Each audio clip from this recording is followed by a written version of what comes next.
ரேவதி தாராவோட ஆபீஸுக்கு வர்றாங்க. நீ தான் தாராவான்னு கேக்குறாங்க. தாரா கேக்குறாங்க, யார் நீ? ரேவதி சொல்றாங்க, காவியா வேணும்னு நினைச்சு காவியா கழுத்துல தாலிய கட்டினது தீபக். நீ எதை கேக்குறதா இருந்தாலும் இனிமேட்டு தீபக்கை கேளு.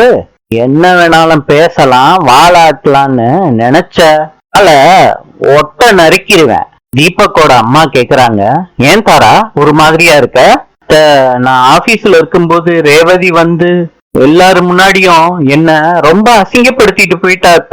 அதை கேட்ட தீபக், ரேவதியா அவ வரமாட்டாளேன்னு நினைச்சுக்கிட்டு இருக்காரு மனசுக்குள்ள.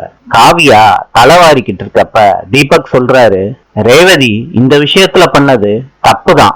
அவ இந்த மாதிரி தாரா ஆபீஸ்ல போய் பிரச்சனை பண்ணிருக்க கூடாது. காவியா சொல்றாங்க, தீபக் தாரா என்ன வேணாலும் சொல்லலாம், என் மேல இருக்க அக்கறையில ரேவதி தாரா கிட்ட எதுவும் கேட்க கூடாதா? நாளை சந்திப்போம்.